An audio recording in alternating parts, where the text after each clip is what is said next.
साथियों नमस्कार, मैं वीरेंद्र सिंह रावत। मध्य प्रदेश के नए मुख्यमंत्री ने कहा कि राज्य में सभी प्रकार के धार्मिक स्थलों और सार्वजनिक स्थलों पर लाउड स्पीकर और डीजे का प्रयोग नियमों के अनुसार ही किया जाएगा। इस बात को सुनिश्चित करने के लिए हर जिले में फ्लाइंग स्क्वाड का गठन किया जाएगा, जिनका काम होगा कि वे धार्मिक और सार्वजनिक स्थलों पर लाउड स्पीकर्स और डीजे के कारण होने वाले ध्वनि प्रदूषण पर नज़र रखेंगे और ध्वनि प्रदूषण का मामला नज़र आने पर 3 दिनों के भीतर अपनी जांच रिपोर्ट प्रशासन को सौंपेंगे। इससे पहले उत्तर प्रदेश में अनेक पूजा स्थलों से हजारों की संख्या में लाउड स्पीकर उतारे गए। सन 2000 में नॉइस पोल्यूशन एक्ट लागू किया गया। पता नहीं पिछले 23 सालों में नॉइस पोल्यूशन घटा है या बढ़ा है। मुझे इस बात की जानकारी नहीं है कि इस मामले में सरकारों द्वारा कोई व्यवस्थित अध्ययन करवाया भी जाता है या नहीं। ध्वनि प्रदूषण कितना खतरनाक है, इस बात को समझने के लिए एक घटना पर गौर कीजिए। घटना अप्रैल 2023 की है। दिल्ली के समयपुर बादली में रंजू नाम की 30 साल की एक महिला की उसके पड़ोसियों द्वारा गोली मारकर इसलिए हत्या कर दी गई क्योंकि उसने डीजे बंद करने के लिए कहा था। उस हत्या का आरोप हरीश और देवेंद्र नाम के 2 व्यक्तियों पर लगा। डीजे बंद करने के लिए कहने भर पर किसी की जान ले ली गई। यह किसी ऐसे समाज का लक्षण है जिसमें हिंसा आम हो और नागरिक अधिकार हाशिए पर हों। रंजू के 3 छोटे छोटे बच्चे हैं। शोर बंद करवाने के लिए कहने भर से अपराधियों ने 3 मासूमों से उनकी मां छीन ली। आमतौर पर यह देखा गया है कि पुलिस और प्रशासन नॉइज पोल्यूशन रोकने वालों का साथ देने की बजाय नॉइज पोल्यूशन फैलाने वालों का साथ देता है। इसकी एक वजह यह है कि लॉ एनफोर्सिंग एजेंसीज किसी की गैर कानूनी व्यक्तिगत खुशी को ज़्यादा और नागरिकों के मौलिक अधिकारों को कमतर समझती हैं। दिल्ली विश्वविद्यालय की आर्ट्स फैकल्टी के गेट के पास और Shri Ram college of commerce के ठीक सामने एक मंदिर में म्यूजिक सिस्टम चलता रहता है। ऐसा तब है जब स्कूल कॉलेजों के आसपास की जगहों को कानूनी तौर पर साइलेंट जोन घोषित किया गया है। ऐसा तो हो नहीं सकता कि पुलिस को इस तथ्य का पता न हो, लेकिन भारत में गैर कानूनी तरीके से व्यक्तिगत आस्थाओं को अभिव्यक्त करने को नागरिकों के स्वास्थ्य और शिक्षा के अधिकार से ऊपर मानने के कारण एजुकेशनल इंस्टीट्यूट्स के आसपास मनमाने ढंग से डीजे बजाए जाते हैं या म्यूजिक सिस्टम उसके एम्पलीफायर जो हैं वो चलाए जाते हैं। शादी ब्याह हो या पूजा पाठ, गैर कानूनी लोग आम नागरिकों के स्वस्थ रहने के हक को दबाकर बैठ जाते हैं और आम तौर पर पुलिस कानून के ऊपर बैठ जाती है। मेरे अपने राज्य उत्तराखंड में अनेक रिजॉर्ट्स जमकर शोर मचाते हैं। पुलिस और प्रशासन जानता ही होगा कि इनमें डीजे या अन्य प्रकार के एम्पलीफायर्स का उपयोग करके इंसानों के साथ साथ वन्य जीवों को भी नुकसान पहुंचाया जा रहा है, लेकिन पुलिस प्रशासन की नाक के नीचे यह सब चल रहा है। एक तो हम लोग कंप्लेन करते नहीं, अगर कोई करता भी है तो पुलिस प्रशासन की वैध मदद नहीं मिलती। तीसरी बात यह है कि लाउड स्पीकर के उपयोग के बारे में लोगों के पास या तो जानकारी होती नहीं या फिर आधी अधूरी जानकारी होती है। लाउड स्पीकर के उपयोग के संदर्भ में मुद्दों को 4 भागों में बांटकर देख सकते हैं। पहला मुद्दा है कॉमन सेंसिकल नोशन, दूसरा है सहनशीलता का असंगत अर्थ लगाना, तीसरा संवैधानिक प्रावधान और चौथा नॉइस पोल्यूशन रूल 2000। सबसे पहले बात करते हैं कॉमन सेंसिकल नोशन की। यह एक आम धारणा है कि लाउड स्पीकर या डीजे बजाना सबका अधिकार है, इसलिए कम से कम दिन के वक्त तो बिना रोक टोक के बजाया जा सकता है। लेकिन इस मामले में सही सूचना क्या है, उस पर मैं कुछ देर के बाद आऊँगा। दूसरा मुद्दा सहनशीलता के बारे में है। अनेक लोग मानते हैं कि विशेषकर पूजा स्थलों और धार्मिक उत्सवों के मौक़ों पर बजाए जाने वाले लाउड स्पीकर हमारी कंपोजिट कल्चर को समृद्ध बनाते हैं। अलग अलग धर्मों को मानने वाले या मानने वाली यहाँ लाउड स्पीकर पर अपने अपने ईश्वर का गुणगान करते हैं। ऐसा कहा जाता है कि ऐसा करने वालों के प्रति हमें सहनशील रहना चाहिए। इस पर मैं कहूँगा कि यह सहनशीलता का सही अर्थ नहीं है। यह तो कोई बात न हुई कि गैर कानूनी काम करने वाले 4 लोग आपस में सहनशीलता दिखाएं और कानून का पालन करने वालों से यह उम्मीद की जाए कि वे गैर कानूनी काम करने वालों के प्रति सहनशीलता बरतें। ऐसे आचरण और ऐसी उम्मीद को सहनशीलता तो बिल्कुल ही नहीं कहा जा सकता, इसे भय या नासमझी जरूर कहा जा सकता है। भारत के संविधान के अनुसार प्रत्येक नागरिक को अपने धर्म को मानने या किसी भी धर्म को न मानने की स्वतंत्रता है, लेकिन धार्मिक स्वतंत्रता का अधिकार जब भारत के संविधान में दिए गए अन्य मौलिक अधिकारों के साथ टकराएगा, तो जिस हद तक धार्मिक स्वतंत्रता का अधिकार अन्य अधिकारों से टकराएगा, उस हद तक धार्मिक स्वतंत्रता के अधिकार पर पाबंदी लगाई जा सकती है। यानी धार्मिक स्वतंत्रता का अधिकार अन्य मौलिक अधिकारों की तुलना में कम महत्व का है। अगर किसी की धार्मिक स्वतंत्रता का अधिकार किसी अन्य के सोने, स्वस्थ रहने, शांत बैठने, पढ़ने आदि जैसे अधिकारों के साथ टकराएगा, तो उस व्यक्ति की धार्मिक स्वतंत्रता पर उस हद तक पाबंदी लगाई जा सकती है जिस हद तक वह अन्य व्यक्तियों के सोने, स्वस्थ रहने, शांत बैठने, पढ़ने आदि जैसे अधिकारों के साथ टकराएगा।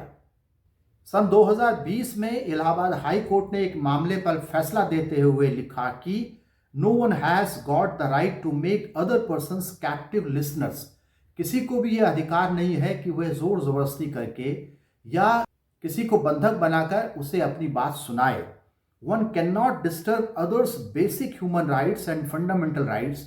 Use of loud speakers can cause hearing loss, disturbance of sleep, interference with communication, annoyance, etc., and other diseases. Right to sleep is not only a fundamental right, but it is to be considered to be a basic human right. यानी किसी को भी दूसरे व्यक्ति को बंदी श्रोता बनाने का अधिकार नहीं है। कोई भी दूसरे के बुनियादी मानवाधिकारों और मौलिक अधिकारों को बाधित नहीं कर सकता। लाउड स्पीकर के उपयोग से सुनने की क्षमता में कमी, नींद में खलल, बातचीत में बाधा, झुंझलाहट आदि और अन्य बीमारियां हो सकती हैं। अपने उस फैसले में कोर्ट ने लिखा कि नींद का अधिकार न केवल एक मौलिक अधिकार है बल्कि एक बुनियादी मानव अधिकार भी है। इसलिए धार्मिक स्वतंत्रता का अधिकार अन्य मौलिक और मानव अधिकारों की तुलना में एक कमतर किस्म का अधिकार है। ऐसा नहीं है कि धर्म के नाम पर आप जब चाहे शोर मचाना शुरू कर देंगे और दूसरों की जो नींद है उसे बाधित करेंगे। अब बात करते हैं नॉइस पोल्यूशन रूल 2000 में दिए गए नियमों की। इन नियमों में लाउडस्पीकर के संदर्भ में नियम नंबर 5 में 3 महत्वपूर्ण बातें कही गई हैं। पहली बात है कि ए लाउडस्पीकर और a public address system shall not be used except after obtaining written permission from the authority. यानी कि बिना परमिशन के, लिखित परमिशन के, मौखिक नहीं, लिखित परमिशन के आप लाउड स्पीकर या किसी भी दूसरे साउंड एम्पलीफायर्स का इस्तेमाल नहीं कर सकते। दूसरी बात जो इस रूल में कही गई है वो यह है कि public address systems and loud speaker should not be used at night accept in closed premises. इसमें एक महत्वपूर्ण बात कही गई है कि अगर आपको रात को डीजे बजाना है या रात को कोई पब्लिक एड्रेस सिस्टम का इस्तेमाल करना है तो वह बंद प्रीमाइस में ही हो सकता है। बंद जगह से मतलब यह है कि उस जगह से आवाज़ बाहर नहीं आनी चाहिए। आवाज़ केवल अंदर बैठे लोगों को ही सुनाई देनी चाहिए। दिन के वक्त भी एक सीमा तक ही शोर मचाया जा सकता है। अब आप अपनी स्क्रीन पर एक टेबल देख रहे होंगे, अभी हम उसके बारे में थोड़ी सी चर्चा करेंगे। इस टेबल में आप देखें तो जो आवाज़ का स्तर है अलग अलग जगहों के बारे में वह दिखाया गया है, जो कि कानूनन किसी क्षेत्र में, अगर वो इंडस्ट्रियल एरिया है, अगर वो रेजिडेंशियल एरिया है, अगर वो हॉस्पिटल या शैक्षिक संस्थाओं का इलाका है, तो वहाँ पर अधिकतम कितनी आवाज़ हो सकती है, यानी नॉइस का स्तर कितना हो सकता है, ये बात जो है इस टेबल में आपको दिखाई दे रही होगी। तो जब अगर परमिशन भी ली गई है या सुबह 6 बजे से लेकर रात 10 बजे तक भी कोई लाउड स्पीकर बजा रहे हैं, तो ये जो सीमा है उसके अंदर ही बजा सकते हैं। परमिशन का मतलब ये नहीं है कि वो कितनी भी तेज बजा सकते हैं। परमिशन का मतलब यह है कि इसी सीमा के अंदर रह करके उन्हें जो साउंड एम्पलीफायर्स हैं उनका उपयोग करना होगा। नॉइस पोल्यूशन रूल 2005 में जो 5वां नियम है उसमें एक और महत्वपूर्ण बात कही गई है। वो क्या बात है? Loud speaker should be directed at the audience and not away from audience. Loud speaker का मुंह कार्यक्रम में शामिल लोगों की तरफ होना चाहिए, न कि बाहर की तरफ। मान लीजिए कि किसी गुरुद्वारे के अंदर शबद कीर्तन गाए जा रहे हैं, तो गुरुद्वारे के लाउड स्पीकर का मुंह गुरुद्वारे के अंदर की तरफ होना चाहिए, ताकि उसकी आवाज़ केवल गुरुद्वारे के अंदर आए हुए श्रद्धालुओं और वहां बैठकर शबद कीर्तन सुन रहे श्रद्धालुओं को ही सुनाई दे, ना कि मोहल्ले वालों को। यह एक महत्वपूर्ण बात है। हम आमतौर से देखते हैं कि जो पूजा स्थल हैं उनमें लगे हुए साउंड एम्पलीफायर्स का मुंह मोहल्लों की तरफ होता है, बाहर की तरफ होता है, और ऐसा करना नॉइस पोल्यूशन रूल 2000 के खिलाफ है। 1992 में केरल हाई कोर्ट ने एक फैसले में लिखा कि right to speech implies the right to silence. It implies freedom not to listen and not to be forced to listen. A person cannot be forced to hear what he wishes not to hear. That will be an invasion of his right to be let alone, to hear what he wants to hear or not to hear what he does not wish to hear. यानी कि आप किसी को भी जबरदस्ती वो नहीं सुनवा सकते जो वो सुनना नहीं चाहता, चाहे वो विज्ञापन के नाम पर हो और चाहे वो चाहे वो धार्मिक आस्थाओं के नाम पर हो, या शादी ब्याह या बर्थडे पार्टियों में चलने वाले गीतों के नाम पर हो। किसी को भी आप वो बात नहीं सुना सकते जो बात वह सुनना नहीं चाहते हैं। इसलिए हर नागरिक को अकेले रहने का हक है, शांत रहने का हक है, और अगर आपको कोई संगीत सुनना है तो आप ऐसे सुनिए कि आप ही को सुनाई दे, किसी और को नहीं, क्योंकि ये आपने तय किया है कि आप अपने अधिकार को एक्सरसाइज करें। लेकिन अपने अधिकार को एक्सरसाइज करते हुए आप दूसरे के अधिकार क्षेत्र में प्रवेश नहीं कर सकते हैं। सन 2000 में भारत के सर्वोच्च न्यायालय ने अपने एक फैसले में कहा, नो रिलीजन और religious sect can claim that the use of loudspeakers or similar instruments for prayers or for worship or for celebrating religious festivals is an essential part of the religion which is protected under Article 25.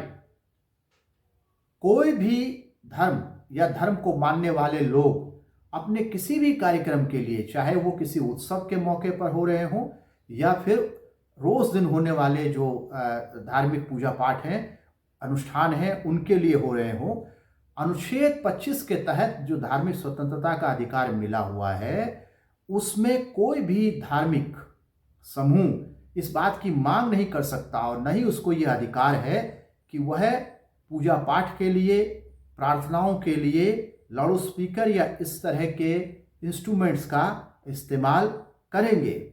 Court आगे लिखता है, we hold that there is no fundamental right to use loudspeakers और similar instruments under article 19(1)(a of the constitution.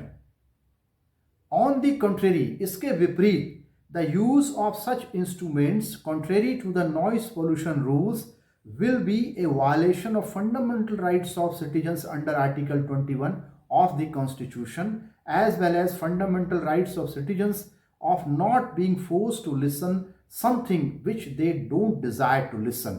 जो बात Kerala high court ने कही, जो बात इलाहाबाद हाई कोर्ट ने कही, उसी बात को सुप्रीम कोर्ट भी मान्यता दे रहा है और कह रहा है कि किसी को भी, किसी अन्य व्यक्ति को बलात् वो सुनने के लिए नहीं कहा जा सकता जो वो सुनना नहीं चाहता है या सुनना नहीं चाहती है।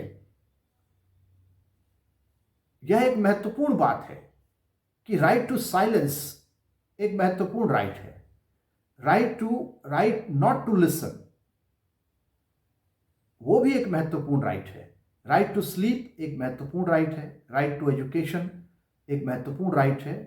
और राइट जो है ये कि राइट टू बी अलोन, कोई अकेला रहना चाहता है या चाहती है तो यह उसका अधिकार है। किसी को भी यह हक नहीं है कि उसकी प्राइवेसी में लाउड स्पीकर और साउंड एम्पलीफायर के साथ घुसा चला आए। अगर हम देखें तो पता चलेगा कि लाउड स्पीकर चलाने की जिद करने वालों में ज़्यादातर धार्मिक स्थलों का संचालन करने वाले लोग या समूह होते हैं। वैसे ध्वनि प्रदूषण फैलाने वालों का साथ देने वाले लोगों की भरमार है। ऐसे लोग अनेक बहाना बनाकर शोर के पक्ष में और स्वास्थ्य के खिलाफ खड़े हो जाते हैं। लेकिन धार्मिक स्थलों से जुड़े हुए लोग और समूह सामान्यतः पुलिस प्रशासन की बात भी नहीं सुनते और इसलिए इनके मामले हाई कोर्ट और सुप्रीम कोर्ट तक पहुंच जाते हैं। वैसे तो कहा जाता है कि धर्म हमें सहनशील बनाता है, लेकिन धर्म के नाम पर दूसरों की जिंदगी में दखल देने के जितने मामले हमारे सामने आते हैं, उनसे पता चलता है कि धर्मों की प्रैक्टिस जिस तरह से हो रही है, उन तरीकों में इंसानों और अन्य जीवों की जिंदगी के प्रति संवेदनशीलता और करुणा और उनके अधिकारों के प्रति जिम्मेदारी का एहसास धार्मिक कहलाने वाले लोगों में कम ही दिखाई देता है। आज के लिए इतना ही। नमस्कार, फिर मिलेंगे अगले वीडियो में।